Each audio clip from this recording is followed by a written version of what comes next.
What's wealth for stop hurting me? What? That's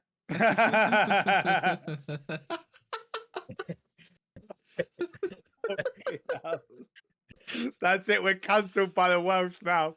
Oh, we're going to be in real next week as well. I know. Mate, that is totally going to come back and haunt us. I'll see if I keep it in, but I probably will. I'm not scared. Is it technically racist? It's not No, racist, you is can't it? be racist because they're Welsh. It's like gingers. You know, they're the only people that we can legitimately have a go at without being done for being racist.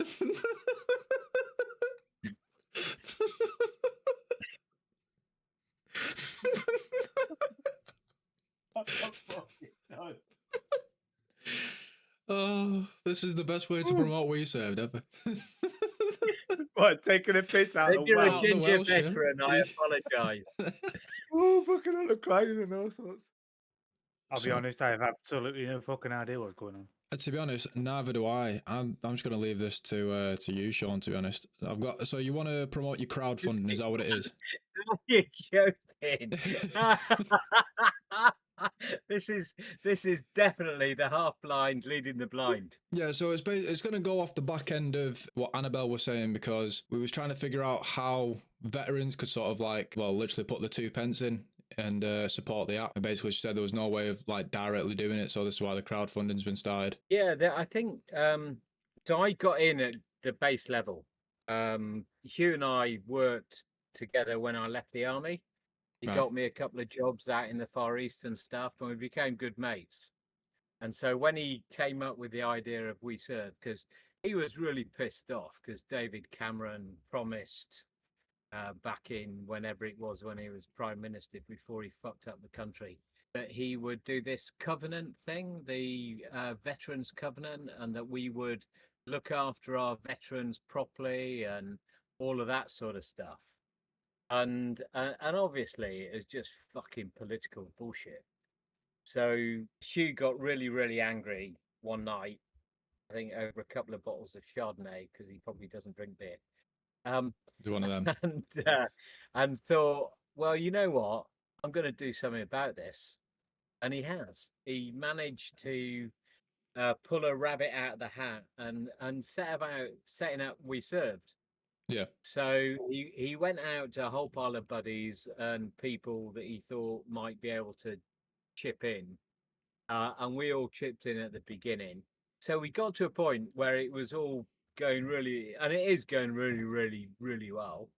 But he was getting a lot of feedback from guys, soldiers, and people that don't have, 10, 15,000 pound kicking around. Yeah.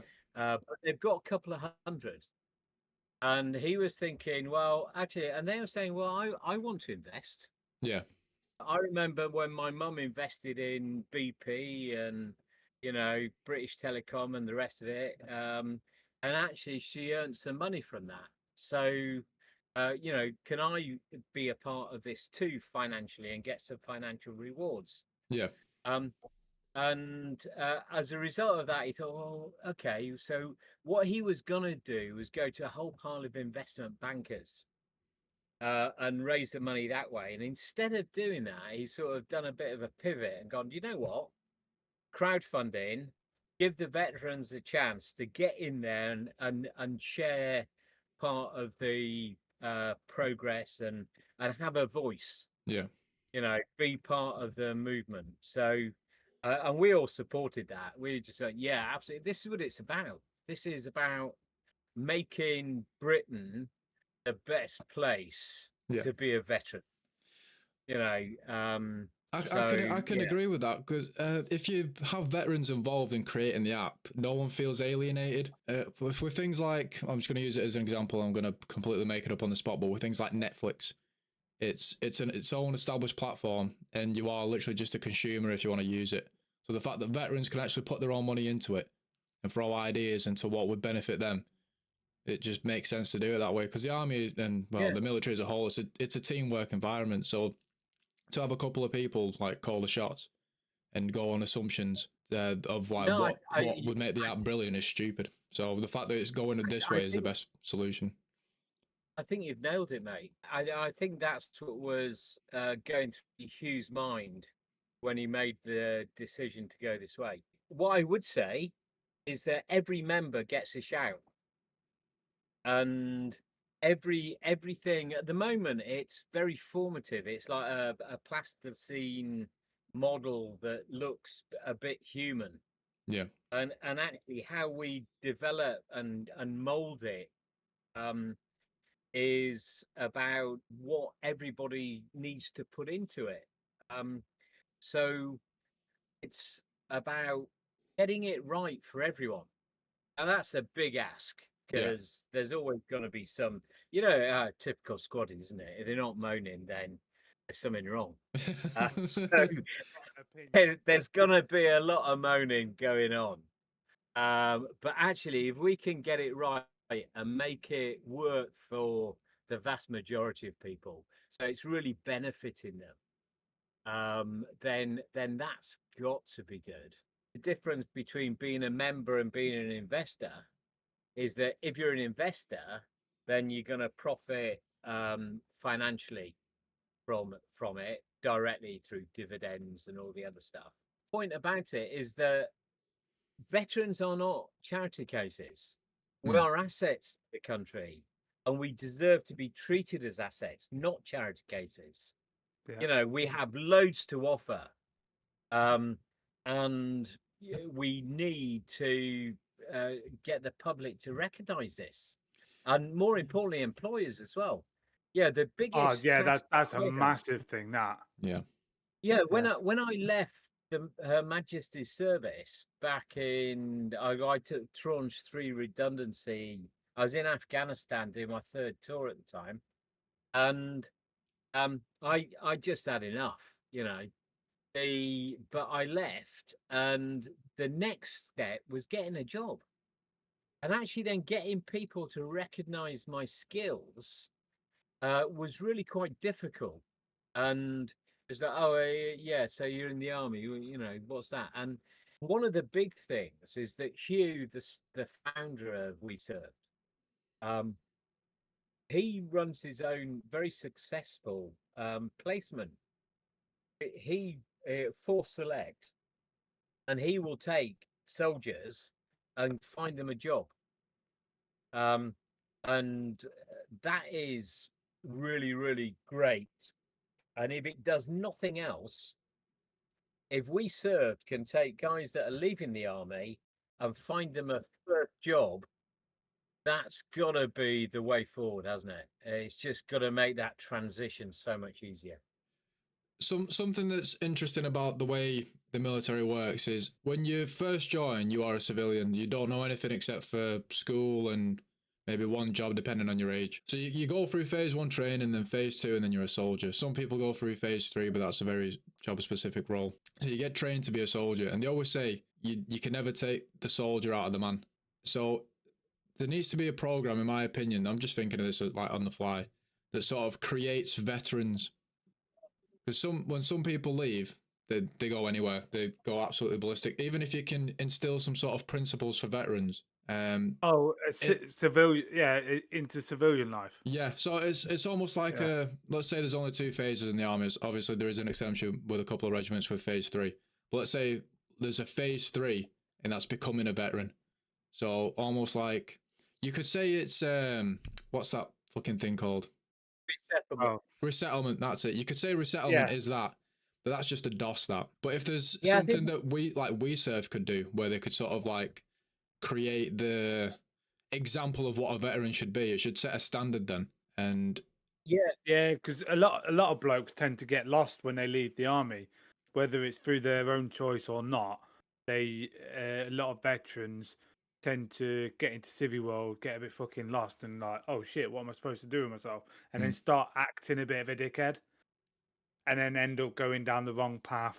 And I will admit most of it is influenced by the people they hang around with, and so on and so on. But like, just like a base layer of training of, well, this is what's expected. Yeah, no, I think that's a really great idea. I think that what you've got to remember is why people join the army. Yeah. And a lot of the lads that I served with joined because they were getting away from the people at home that were up to dodgy shit, and they didn't want a part of it, and so this was an escape route for them. And when that escape route comes to an end and their service finishes, actually there's something about stopping them going back. I'm back at for me, my local was the Leeds Arms, and it's I'm back in the Leeds Arms again. Yeah. Oh, bollocks. Yeah. I'll have 3 pints, 4 pints, and blah blah blah, and then you meet a couple of mates, and the 4 pints becomes 10 pints, and then you get into a fight, and before you know it, you're in the clink. Sounds like the army, that, to be honest.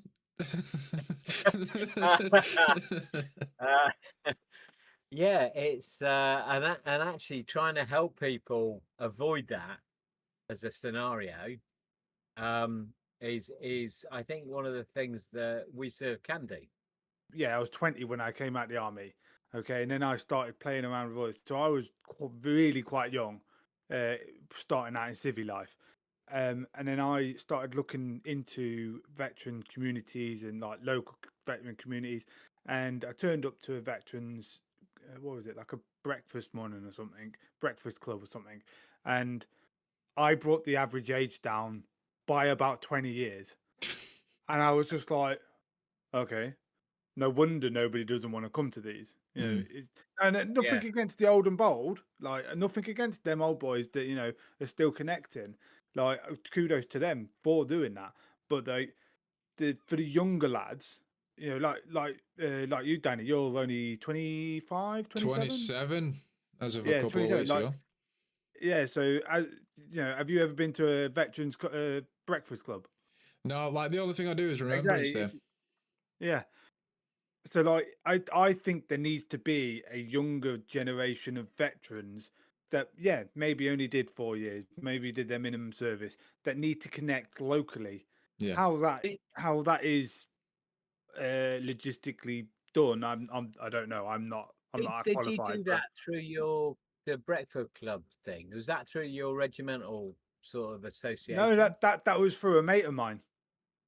Oh, just come along. Yeah. So what are they doing breakfast for? I guess if they start early, they can finish early. Yeah, I don't know. I don't know. It's just an opportunity to meet up with local veterans or something. But like, I turned up and there's probably 20 odd bods there, and so it's not a bad turnout. Oh yeah, there was good turnout, but the average age would have been about 50, 60, easy. Okay. Yeah, so it's my generation, isn't it? Yeah. So I think I can outline a couple of things here with obviously finding work for young lads. As soon as you put veteran, there's that, like in my idea, when I picture veteran, I think cane, beret barely fits on his head. Do you know what I mean? Cyclops cat badge. Like that's what I think. So if you put veteran on your CV, instantly you age about 60 years. Like that's my opinion. So there needs to be a better way of sort of like addressing what a veteran is. I think the term veteran needs updating. Yeah. And like, I mean, look at me and Ricky, and you on TikTok.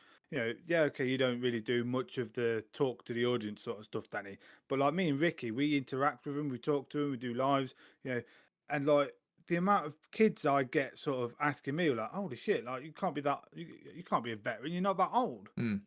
Well, yeah, I am. So actually what we should be doing is clubbing together and looking after each other. Yeah.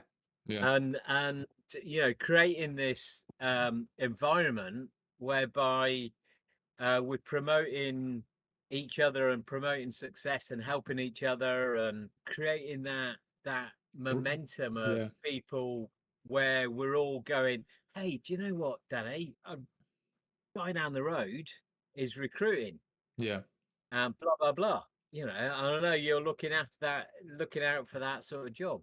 Another thing as well, just bouncing back to the breakfast thing with you, Alex. There's a reason that scale A's were mandatory in the army. Again, like when it comes to RAF and Navy, I'm not sure if the term scale A transitions, so I'm just going to use that. So obviously, if you don't attend that parade, you're on guard or you get filled in whatever it may be. It's difficult and it's different with veterans because they don't have to rock up. Yeah. So like when some people leave, they leave. I get messages saying, "Oh, lads, just let it go." Do you know what I mean? Like, you've left now. Yeah. Go do something else.